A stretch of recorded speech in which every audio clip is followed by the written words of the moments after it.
My name is Anil Raman. I'm a second-year grad student in the Global and Area Studies. I'm also active Indian military. My supervisor for my topic is Dr. Jean Garrison, who's the head of Center in Global Studies.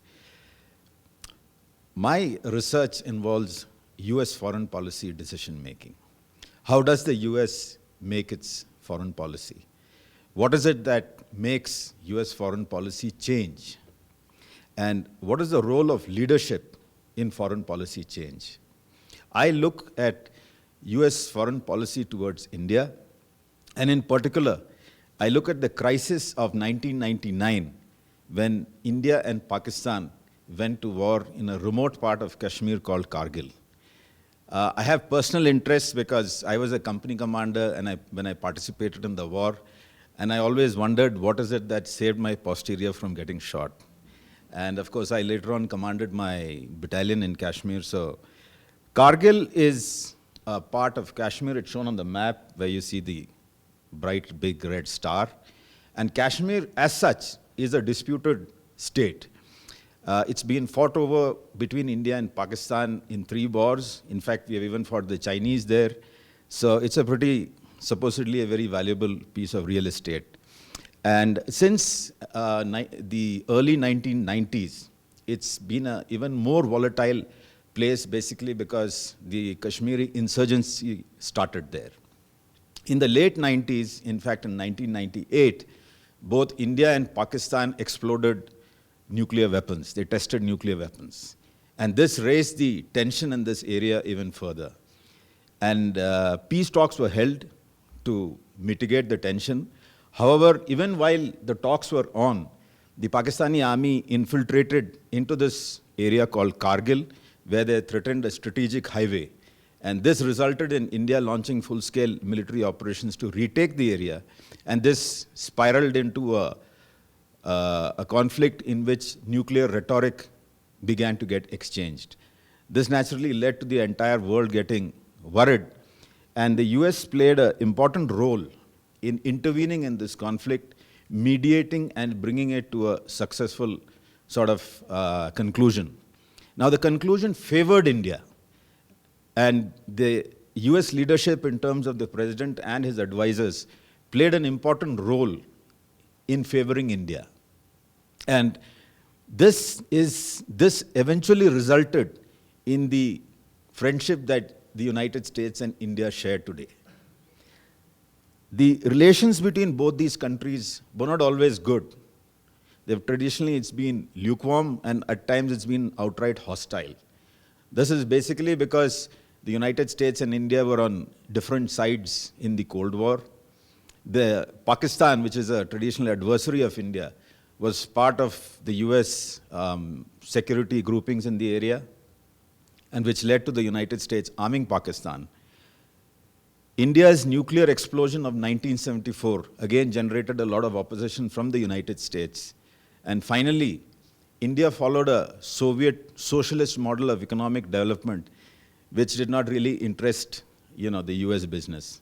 So as a result, till the end of the Cold War, the United States and India were not really very good friends.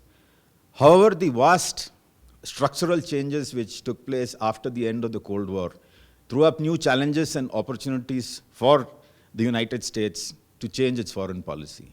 In fact, one particular opportunity which was thrown up for the American leadership was to review and change its relations with emerging powers like India. And what happened in the Kargil conflict was that the United States abandoned its 4-decade-old policy of aligning with Pakistan, and it favored India. And the US leadership under President Clinton played an important role in that change.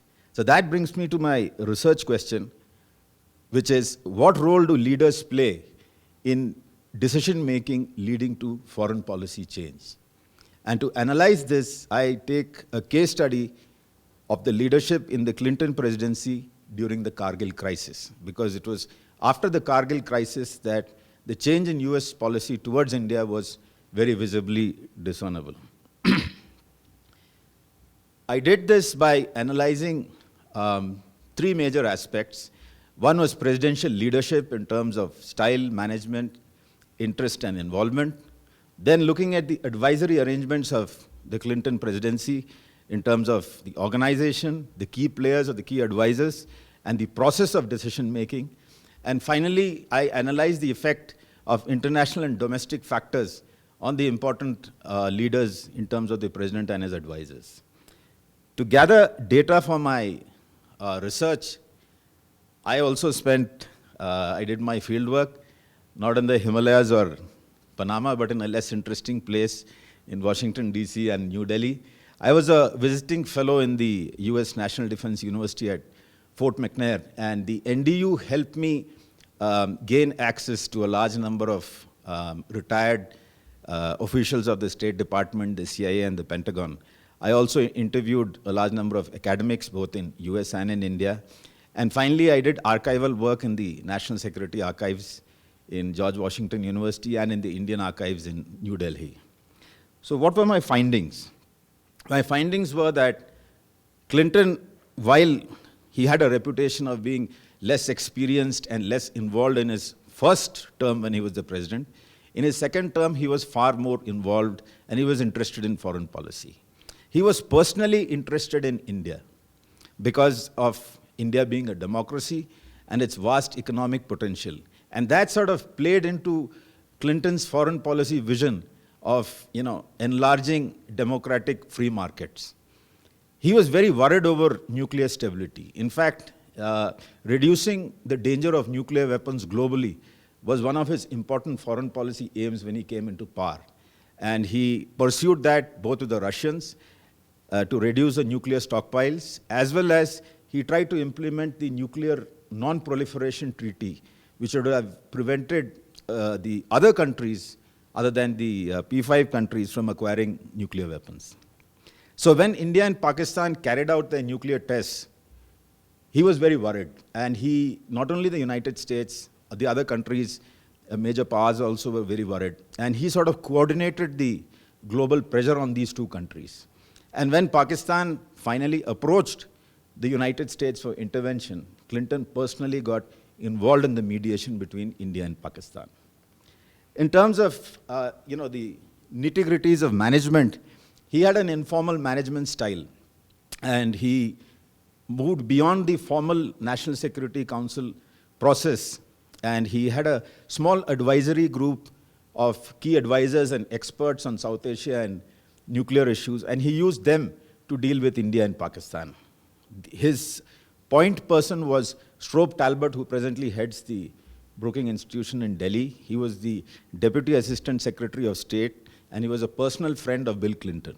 So he was the pointsman for India and Pakistan. And Strobe Talbot's personal friendship, the Indian foreign minister, and the links and the sort of channels which they built played a large part in resolving the crisis. As far as Clinton himself was concerned, there was a very high degree of personal involvement. He spoke repeatedly to Indian and Pakistani leaders. And when the Pakistani Prime Minister visited Washington on 4th of July, 1999, he personally persuaded the Pakistani Prime Minister to withdraw his forces.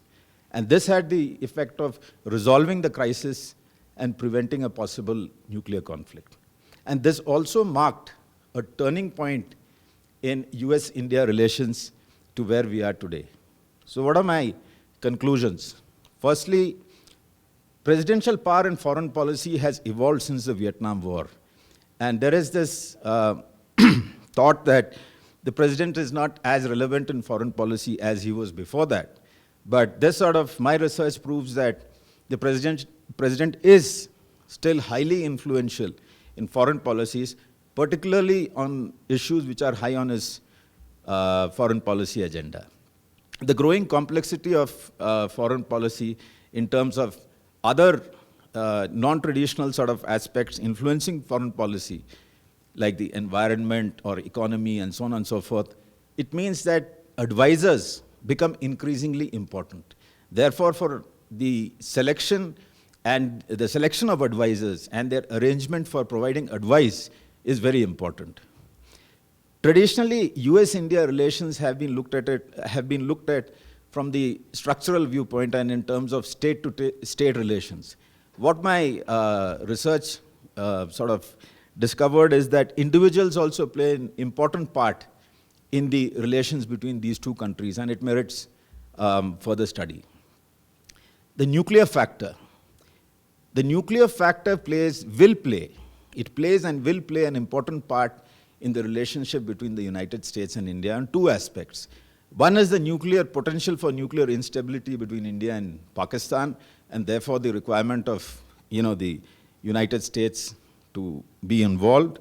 And the second is nuclear commerce between the United States and India in order to provide India energy security. There is tremendous potential for American business in this particular field. And therefore, these two issues are going to play a large part in US-India relations. A few thoughts on the future of US-India relations. One is that after Clinton, George Bush elevated the relationship by the US-India nuclear deal, and that has given tremendous momentum to the bilateral relations between these two countries. And this is also because there is increasing strategic convergence between both the countries, especially in the field of defense and anti-terror cooperation. There is also a vast volume of people-to-people contacts and ties, which offers a lot of breadth to the relationship. The increasing presence and influence of Indian Americans in the public and economic arenas also generates greater depth and momentum to bilateral relations between the United States and India. And the bipartisan support, both from the Republicans and the Democrats, in a famously gridlocked Washington, it sort of implies that India is a major strategic, economic, and political partner of the United States. Indeed, some have even said that it is the defining partnership of the century. I'd like to thank the following institutions for my research, in particular the Center of Global Studies. Thank you.